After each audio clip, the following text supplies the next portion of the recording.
Hi അസ്സലാമു അലൈക്കും. ഷിൻസിസ് വ്ളോഗിലെ പുതിയൊരു വീഡിയോയിലേക്ക് എല്ലാവർക്കും സ്വാഗതം. എല്ലാവരും സുഖമായിരിക്കുന്നുണ്ടല്ലോ?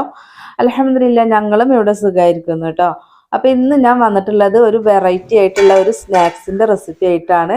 അപ്പോൾ നിങ്ങൾ ചിലരൊന്നും ഉണ്ടാക്കി നോക്കാത്ത ഒരു റെസിപ്പി തന്നെ ആയിരിക്കും കേട്ടോ അത്. കണ്ട നല്ല ക്രിസ്പി ആയിട്ടുള്ള ഒരു സ്നാക്സ് ആണ് കേട്ടോ. അപ്പോൾ നമ്മുടെ മക്കൾക്ക് നമ്മൾ ബേക്കറി ഐറ്റംസ് ഒക്കെ വാങ്ങിക്കൊടുക്കുന്നുണ്ടല്ലോ, അതിന് പകരം നമ്മൾ ഇതുപോലെ ഉണ്ടാക്കി വെച്ച് കൊടുത്തിട്ടുണ്ടെങ്കിൽ അവർക്ക് ഒത്തിരി ഇഷ്ടമാകും. നമുക്കിതൊരു എയർ ടൈറ്റ് ആയിട്ടുള്ള ഒരു കണ്ടെയ്നറിൽ ഇട്ട് വെച്ചിട്ടുണ്ടെങ്കിൽ അത് 2, 3, 4 ദിവസമൊക്കെ നല്ല ക്രിസ്പി ആയിട്ട് തന്നെ ഉണ്ടാവും കേട്ടോ. അപ്പോൾ നമ്മളത് എടുത്ത് കഴിക്കുന്നതിനനുസരിച്ചിട്ട് അത് അവിടെ ഇരിക്കും, ഒരു കുഴപ്പമില്ല. ഒട്ടും ഇത് ചീത്തയായി പോകുമൊന്നുമില്ല കേട്ടോ. നല്ല ക്രിസ്പി ആയിട്ടുള്ള സംഭവമാണ്. അപ്പോൾ നമുക്കിത് എങ്ങനെ ഉണ്ടാക്കാൻ നോക്കിയാലോ. അപ്പോൾ റവ വെച്ചിട്ടാണ് നമ്മൾ ഈ ഒരു സ്നാക്സ് ഉണ്ടാക്കുന്നത് കേട്ടോ. അപ്പോൾ അതിന് വേണ്ടിയിട്ട് ഞാനിത് 1 കപ്പ് റവ എടുത്തിട്ടുണ്ട്. അത് വറുത്തതായിരുന്നാലും വറക്കാത്തതായിരുന്നാലും കുഴപ്പമൊന്നുമില്ല. ഞാൻ എടുത്തിട്ടുള്ളത് വറക്കാത്ത റവയാണ്. അപ്പോൾ ഇനി നമുക്ക് അതൊന്ന് മിക്സിയിലിട്ടൊന്ന് പൊടിച്ചെടുക്കണം. അപ്പോൾ മിക്സിയുടെ ജാറിലിട്ട് കൊടുക്കുന്നുണ്ട്. അപ്പം നമുക്ക് ഇത് എത്രത്തോളം പൊടിഞ്ഞ് കിട്ടുന്ന ആ രീതിക്ക് വേണ്ടിയിട്ട് ആ രീതിക്ക് ഒന്ന് പൊടിച്ചെടുക്കാം കേട്ടോ. അപ്പം ഞാനിത് പൊടിച്ചെടുത്തിട്ട് വരാം.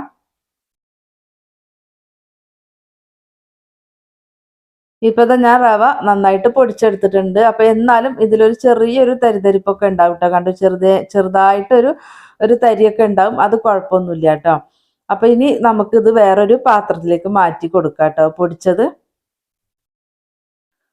പറ്റുന്ന പോലെ എത്രത്തോളം പൊടിഞ്ഞ് കിട്ടുന്നോ ആ രീതിക്ക് ഒന്ന് പൊടിച്ചെടുക്കണം കേട്ടോ. അപ്പോൾ ഇതൊരു പാത്രത്തിലേക്ക് മാറ്റി കൊടുത്തിട്ടുണ്ട്. നമുക്ക് ഇതിലേക്ക് കുറച്ച് മസാലകൾ ഇട്ട് കൊടുക്കണം. അപ്പം ഞാൻ ആദ്യം ചേർത്ത് കൊടുക്കുന്നത് മുളക് പൊടിയാണ്. അപ്പോൾ കാശ്മീരി ചില്ലി പൗഡറാണ് ചേർത്ത് കൊടുത്തിട്ടുള്ളത്. അപ്പോൾ എരിവുള്ളതാണെങ്കിൽ കുരുമുളക് പൊടിയൊക്കെ എടുക്കുമ്പോൾ കുറച്ചെടുത്താൽ മതി കേട്ടോ. അപ്പോൾ 3/4 ടീസ്പൂൺ കുരുമുളക് പൊടി ഞാൻ ചേർത്തിട്ടുണ്ട്. ഒരു 1/2 ടീസ്പൂൺ ചെറിയ ജീരകം കൂടെ ചേർത്ത് കൊടുത്തിട്ടുണ്ട് കേട്ടോ.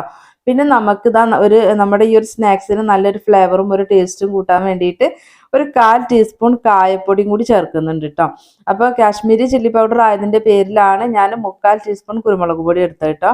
അപ്പോൾ നിങ്ങൾ മുളക് പൊടിയാണ് എരിവുള്ളതാണെങ്കിൽ അതൊന്ന് ശ്രദ്ധിക്കണം കേട്ടോ. നമുക്ക് മക്കൾ അല്ലെങ്കിൽ കഴിക്കൂല. പിന്നെ നമുക്ക് ഇതിലേക്ക് ആവശ്യമായിട്ടുള്ള ഉപ്പും കൂടെ ചേർത്ത് കൊടുത്തിട്ട് കൈ വെച്ചിട്ട് തന്നെ നമുക്ക് ഈ ഒരു പൊടി എല്ലാം നന്നായിട്ടൊന്ന് മിക്സ് ചെയ്ത് കൊടുക്കണം കേട്ടോ. നമുക്ക് ആ മുളക് പൊടിയും എല്ലാം ഒന്ന് ഒരുമിച്ചാവാൻ വേണ്ടിയിട്ട്. പിന്നെ അതിലേക്ക് ഞാൻ 1 ഗ്ലാസ് വെള്ളമാണ് ഞാൻ എടുത്തിട്ടുള്ളത് കേട്ടോ. ആ 1 ഗ്ലാസ് വെള്ളം കുറേശ്ശെ ചേർത്തിട്ട് മിക്സ് ചെയ്ത് കൊടുക്കുകയാണ്. അപ്പോൾ ഈ ഒരു ഗ്ലാസ്സിൽ 1 ഗ്ലാസ് വെള്ളമാണ് ഞാൻ എടുത്തിട്ടുള്ളത്. അപ്പോൾ ഞാൻ എടുത്ത റവയ്ക്ക് ആ 1 ഗ്ലാസ് വെള്ളമായിരുന്നു കറക്റ്റ് കേട്ടോ. അപ്പോൾ നിങ്ങൾ എടുക്കുന്ന റവയ്ക്ക് 1 ഗ്ലാസ് വെള്ളം ചിലപ്പം വേണ്ടി വരില്ല, ചിലപ്പം കൂടുതൽ വേണ്ടി വരും. നമ്മുടെ എടുത്ത റവയ്ക്ക് അനുസരിച്ചിരിക്കും കേട്ടോ. പിന്നെ നമ്മൾ ചപ്പാത്തിക്കൊക്കെ കുഴയ്ക്കുമല്ലോ, ആ രീതിക്കാണ് നമ്മുടെ ഈ ഒരു റവ ഇരിക്കേണ്ടത്. കണ്ട, ഒട്ടും കയ്യിലൊന്നും ഒട്ടി പിടിക്കാണ്ട് കണ്ടില്ലേ, നല്ല കറക്റ്റായിട്ട് കിട്ടിയിട്ടുണ്ട്. അപ്പോൾ എനിക്ക് 1 ഗ്ലാസ് വെള്ളം കറക്റ്റായിട്ടാണ് കിട്ടിയിട്ടുള്ളത് കേട്ടോ. അപ്പോൾ ഇത് നീ ചപ്പാത്തിക്കൊക്കെ കുഴയ്ക്കുന്നത് പോലെ നന്നായിട്ട് തന്നെ കുഴച്ചിട്ടുണ്ടായിരുന്നു. അത് ഞാൻ കൗണ്ടർ ടോപ്പിൽ ഒന്ന് വൃത്തിയാക്കിയിട്ട് അവിടെ വെച്ചിട്ടാണ് ആ ഒരു മാവ് നന്നായിട്ട് കുഴച്ചെടുത്തത് കേട്ടോ. ഇനി നമുക്കിതൊന്ന് പരത്തി കൊടുക്കാം. അപ്പോൾ ഒന്ന് കുഴച്ച് കൊടുക്കണം കേട്ടോ. ഒരുപാട് കൊണ്ട് സോഫ്റ്റ് ആക്കി എടുക്കണം എന്നല്ല, എന്നാലും നമുക്ക് ജസ്റ്റ് ഒന്ന് കുഴച്ച് കൊടുക്കെങ്കിലും വേണം കേട്ടോ. എന്നാലേ നമുക്ക് ഈ ഒരു സ്നാക്സ് നന്നായിട്ട് കറുമുറായിട്ട് കിട്ടുള്ളൂ കേട്ടോ.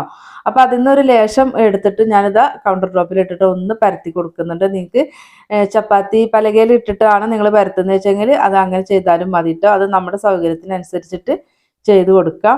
അപ്പോൾ ഇനി ഇതൊന്ന് നന്നായിട്ടൊന്ന് പരത്തി കൊടുക്കുന്നുണ്ട്. അപ്പോൾ ഒത്തിരി തിന്നാക്കണ്ട, അതുപോലെ തന്നെ വല്ലാണ്ട് കട്ടി ഉണ്ടാവരുത്, ആ രീതിക്ക് വേണ്ടി പരത്തുക കേട്ടോ. അത് പരത്തിയതിന് ശേഷം ഞാനിത് അരികൊക്കെ ഒന്ന് കട്ട് ചെയ്ത് മാറ്റിയതിന് ശേഷം നമുക്കിത് ഇഷ്ടമുള്ള ഒരു ഷേപ്പിൽ ഒന്ന് വെട്ടിയെടുക്കണം കേട്ടോ.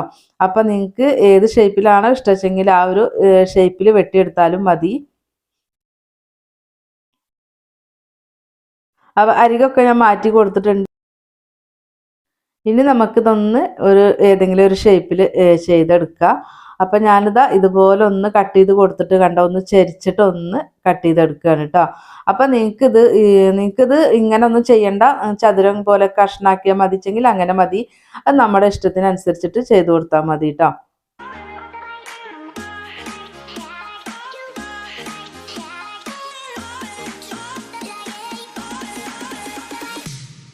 നമുക്ക് ആ കൗണ്ടർ ടോപ്പിൽ നിന്ന് പെട്ടെന്ന് തന്നെ വിട്ട് കിട്ടും കേട്ടോ. കാരണം നമ്മുടെ മാവ് ഒത്തിരി വെള്ളം കൂടിയിട്ടൊന്നുമല്ല, കറക്റ്റ് പാകത്തിലാണ് മാവ് ഇരിക്കുന്നത്. അതുകൊണ്ട് തന്നെ കൗണ്ടർ ടോപ്പിൽ നമ്മൾ എണ്ണ തടവേണ്ട ആവശ്യമൊന്നുമില്ല. കണ്ടോ, ഇതുപോലെ തന്നെ ആ കത്തി വെച്ചിട്ട് തന്നെ ജസ്റ്റ് ഒന്നിട്ട് പൊന്തിച്ച് കൊടുത്തിട്ടുണ്ടെങ്കിൽ അത് നല്ല വൃത്തിയായിട്ട് തന്നെ നമുക്ക് കിട്ടും കേട്ടോ. അപ്പോൾ ഒത്തിരി വെള്ളം കൂടാതെ ശ്രദ്ധിക്കണം കേട്ടോ. നമുക്ക് ഈ ഒരു മാവ് കുഴച്ചെടുക്കുമ്പോൾ അപ്പോൾ അതാ ഞാനിത് കട്ട് ചെയ്ത് എടുത്തിട്ടുണ്ട്. അപ്പോൾ ഇനി ഞാൻ 2 തരം പലഹാരമാണല്ലോ അപ്പോൾ നമ്മൾ ഉണ്ടാക്കുന്നത്, 2 തരം സ്നാക്സ് ഉണ്ടാക്കുന്നുണ്ടല്ലോ. അപ്പോൾ ഇനി ഒരു ഇത്തിരി മാവും കൂടെ എടുത്തിട്ട് ഇതുപോലെ പരത്തിയിട്ട് കട്ട് ചെയ്ത് കൊടുക്കുന്നുണ്ട് കേട്ടോ. അതിന് ശേഷം പിന്നെ നമുക്ക് ബാക്കിയുള്ള മാവ് വെച്ചിട്ട് ബോൾസും കൂടെ ആക്കി കൊടുക്കാം. അപ്പോൾ ഇത് ഞാൻ പരത്തി എടുത്തിട്ടുണ്ട് കണ്ടോ. ഇത്രത്തോളമാണ് ഞാൻ കട്ട് ചെയ്ത് എടുത്തിട്ടുള്ളത് കേട്ടോ.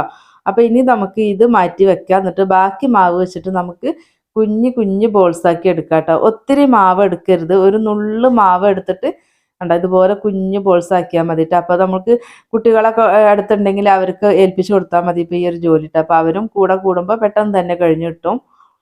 കണ്ടോ ഈ രീതിക്ക് നമുക്ക് നന്നായിട്ട് ബോൾസ് ആക്കി എടുക്കാം. അപ്പോൾ നമ്മൾ മാവ് കുഴയ്ക്കുമ്പോൾ എടുത്ത വെള്ളത്തിൻ്റെ അളവൊക്കെ കറക്റ്റായാൽ മാത്രമേ ഇട്ടോ നമുക്ക് ഇത്രയും കറക്റ്റായിട്ട് നല്ലപോലെ കിട്ടുള്ളൂ. അപ്പോൾ ഇതാ മുഴുവനും ഞാൻ ബോൾസാക്കി എടുത്തിട്ടുണ്ട്. ഇനി നമുക്ക് ഫ്രൈ ചെയ്തെടുക്കാം. അപ്പോൾ ഒത്തിരി വലിയ ബോൾസ് ആക്കണ്ട, നമുക്കിതിൻ്റെ ഉൾഭാഗം നല്ല സോഫ്റ്റ് ആയിട്ട് കിട്ടില്ല കേട്ടോ. പിന്നെ ഞാൻ കട്ട് ചെയ്തെടുത്തത് കണ്ടില്ല, ഈ ഒരു കട്ടിക്കാണ് ഞാൻ ചെയ്തിട്ടുള്ളത് കണ്ടോ. ഈ ഒരു കട്ടിക്ക ചെയ്തിട്ടുള്ളത്, ഇത്രയും കട്ടി മതി, അതിലും കൂടി പോവരുത് കേട്ടോ. അപ്പോൾ ഇനി നമുക്ക് ഫ്രൈ ചെയ്തെടുക്കുക. അപ്പോൾ അതിന് വേണ്ടിയിട്ട് ഞാനിതാ ഓയിൽ വെച്ച് കൊടുത്തിട്ടുണ്ടായിരുന്നു. നല്ലോണം ചൂടായിട്ടുണ്ട് എണ്ണ. ആ സമയം നമുക്കിതാ ഓരോന്നായിട്ട് ഇതിലേക്ക് എണ്ണയ്ക്ക് ഇട്ട് കൊടുക്കുക കേട്ടോ. അപ്പോൾ നമ്മൾ എണ്ണയിൽ ഇട്ട് കൊടുക്കുമ്പോൾ അത് ചൂടാകുമ്പോൾ തന്നെ അത് ഓരോ ഭാഗത്തേക്ക് നീങ്ങിപ്പോവും. അപ്പോൾ നമുക്ക് ആ ഭാഗങ്ങളിലെല്ലാം നമുക്ക് ഈ ഒരു പലഹാരം എടുത്തിട്ട് കൊടുക്കാം കേട്ടോ. അപ്പോൾ ഇനി ഇട്ട് കൊടുത്ത സമയം തന്നെ നമുക്ക് ഇത് സ്പൂൺ വെച്ചിട്ട് തൊടാൻ പോകണ്ട കേട്ടോ. നന്നായിട്ട് എണ്ണയൊക്കെ ഒന്ന് തട്ടി ചൂടായതിന് ശേഷം നമുക്കിത് ഇതുപോലെ അങ്ങോട്ടും ഇങ്ങോട്ടൊക്കെ ഒന്ന് ഇളക്കി മറിച്ച് അതൊന്ന് വറുത്ത് കോരി എടുക്കാം കേട്ടോ. അപ്പോൾ ഒരു ഗോൾഡൻ ബ്രൗൺ കളർ ആവുന്നത് വരെ നമുക്ക് ഇത് വറുത്ത് കോരാം. കണ്ടോ ഈ രീതിക്ക് ഇത്രയും ഒരു കളർ ആയതിൻ്റെ ശേഷമാണ് ഞാനിത് എടുക്കുന്നത് കേട്ടോ. കണ്ടോ ഇത്രത്തോളം മതി. ഇനിയും കൂടുതൽ ഇട്ടിട്ട് നമുക്കിത് ക്രിസ്പി ആക്കണ്ട. ഇപ്പം നല്ല ക്രിസ്പി ആയിട്ടുണ്ട്. നമ്മൾ എണ്ണയിലിട്ട് ഇങ്ങനെ ഇളക്കി കൊടുക്കുമ്പോൾ തന്നെ നമുക്ക് മനസ്സിലാവും കേട്ടോ.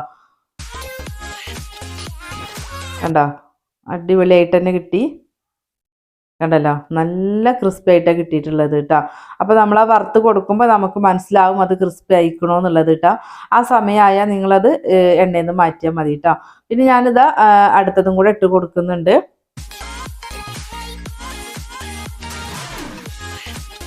എണ്ണ നന്നായിട്ടൊന്ന് കൊണ്ട് ചൂട് കയറിയതിന് ശേഷം മാത്രമേ ഇതുപോലെ ഇളക്കി കൊടുക്കാവുള്ളൂ കേട്ടോ.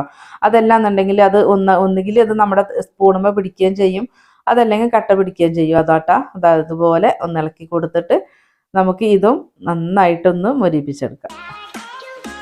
കണ്ട ഇതും ആയിട്ടുണ്ട്. ഈ ഒരു കളറ് ആക്കിയിട്ടാണ് ഞാൻ എടുത്തിട്ടുള്ളത്. ഒന്ന് മൊരിഞ്ഞാലാണ് കേട്ടോ കുട്ടികൾക്ക് ഇഷ്ടം.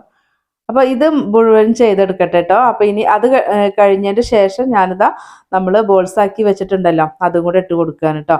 പിന്നെ നമ്മൾ ഈ ഒരു ബോൾസ് ഫ്രൈ ചെയ്തെടുക്കുന്ന സമയത്ത് രണ്ട് പലഹാരം നമ്മൾ മീഡിയം ഫ്ലെയിമിൽ വെച്ചിട്ട് മാത്രമേ കുക്ക് ചെയ്തെടുക്കാവുള്ളൂ. ഹൈ ഫ്ലെയിമിൽ ഇട്ടിട്ട് മൊരിപ്പിച്ചെടുക്കരുത്. ഏറ്റവും ലോ ഫ്ലെയിമിൽ ഇടുക. എന്നിട്ട് ഈ ഒരു പലഹാരം ഇട്ട് കൊടുക്കുക. ഇട്ട് കൊടുത്ത് കഴിഞ്ഞതിന് ശേഷം മീഡിയത്തിലേക്ക് മാറ്റിയിട്ട് ഇതുപോലെ വറുത്തെടുക്കുക. പിന്നെ ഈ ഒരു ബോൾസ് ചെയ്യുന്ന സമയത്ത് ഒരുപാട് സമയം ഇട്ടിട്ട് ക്രിസ്പി ആക്കരുത് കേട്ടോ. അപ്പോൾ അത് പൊട്ടിത്തെറിക്കാനുള്ള ചാൻസ് ഉണ്ട്. നമുക്ക് റവയാണ്, പുറമേ നല്ല ഹാർഡായിട്ട് നല്ലോണം ഹാർഡായിട്ട് മാറിയാൽ അത് ക്രാക്ക് വീഴും. അപ്പോൾ നമുക്ക് എണ്ണയിൽ നിന്ന് പൊട്ടിത്തെറിക്കും കേട്ടോ. അപ്പോൾ അതൊന്ന് ശ്രദ്ധിക്കുക. ഒത്തിരി അങ്ങോട്ട് നമുക്ക് എണ്ണയിലിട്ട് വറുക്കുമ്പോൾ മനസ്സിലാവും. ആ ഒരു രീതിക്ക് വരെ വറുത്താൽ മതി കേട്ടോ. അപ്പോൾ അതാ നമുക്ക് മുഴുവൻ പലഹാരം ഞാൻ റെഡിയാക്കി എടുത്തിട്ടുണ്ട്. നമുക്ക് ഒറ്റ പ്ലേറ്റ് പലഹാരം കിട്ടിയിട്ടുണ്ട്. കണ്ടല്ലോ നല്ല അടിപൊളിയായിട്ട് തന്നെ കിട്ടിയിട്ടുണ്ട്. അപ്പം നമ്മുടെ മക്കൾക്ക് ബേക്കറി കൊടുക്കുന്നതിന് പകരം നമുക്ക് ഉണ്ടാക്കി കൊടുക്കാൻ പറ്റിയിട്ടുള്ള എളുപ്പമായിട്ടുള്ളൊരു പലഹാരമല്ലേ. കണ്ടോ എത്രത്തോളം ക്രിസ്പി ആയിട്ടാണ്. അത്രയും ക്രിസ്പി ആയിട്ടാണ് നമുക്ക് ഈ ഒരു പലഹാരം കിട്ടിയിട്ടുള്ളത് കേട്ടോ. അപ്പോൾ എല്ലാവരും ട്രൈ ആക്കി നോക്കുക. നിങ്ങൾക്ക് വേണമെന്നുണ്ടെങ്കിൽ നമ്മളിതിൽ കുറച്ച് മുളക് പൊടി ഒന്ന് എടുത്തിട്ട് നമുക്കൊന്ന് സ്പ്രെഡാക്കി കൊടുക്കുക. എന്നിട്ട് ജസ്റ്റ് ഒന്നിങ്ങനെ കുടഞ്ഞു കൊടുത്താൽ മതി. അപ്പോൾ കുറച്ചൊരു ചെറിയൊരു എരിവും ഒക്കെ ആയിട്ട് നമുക്ക് കിട്ടും. അപ്പോൾ അങ്ങനെ താല്പര്യം ഉണ്ടെങ്കിൽ അങ്ങനെയും ചെയ്യാം കേട്ടോ. അപ്പോൾ ഈ ബോൾസും നല്ല ഹാർഡായിട്ട് നല്ല ക്രിസ്പി ആയിട്ടാണ് കേട്ടോ. ഉൾഭാഗം നല്ല സോഫ്റ്റുമാണ്. അപ്പോൾ എല്ലാവരും ട്രൈ ആക്കി നോക്കുക. നിങ്ങളുടെ ഫീഡ്ബാക്ക് അറിയിക്കുക ഇൻഷാ അല്ലാഹ്. അതുപോലെ തന്നെ കൂട്ടാക്കാത്തവരൊന്ന് കൂട്ടാക്കുക. അതുപോലെ നിങ്ങളുടെ ലൈക്കും കമൻറ്റും ഒക്കെ നമുക്ക് വിലപ്പെട്ടതാണ്. അതും കൂടെ ഒന്ന് ശ്രദ്ധിക്കണം കേട്ടോ. നിങ്ങളുടെ ഫ്രണ്ട്സിനും ഫാമിലിക്കും ഒക്കെ ഒന്ന് ഷെയർ ചെയ്ത് കൊടുക്കാനും കൂടെ മറന്നു പോവല്ലേ. അപ്പോൾ ഇൻഷാ അല്ലാഹ് നമുക്ക് മറ്റൊരു വീഡിയോ ആയിട്ട് വീണ്ടും കാണാം. അസ്സലാമു അലൈക്കും.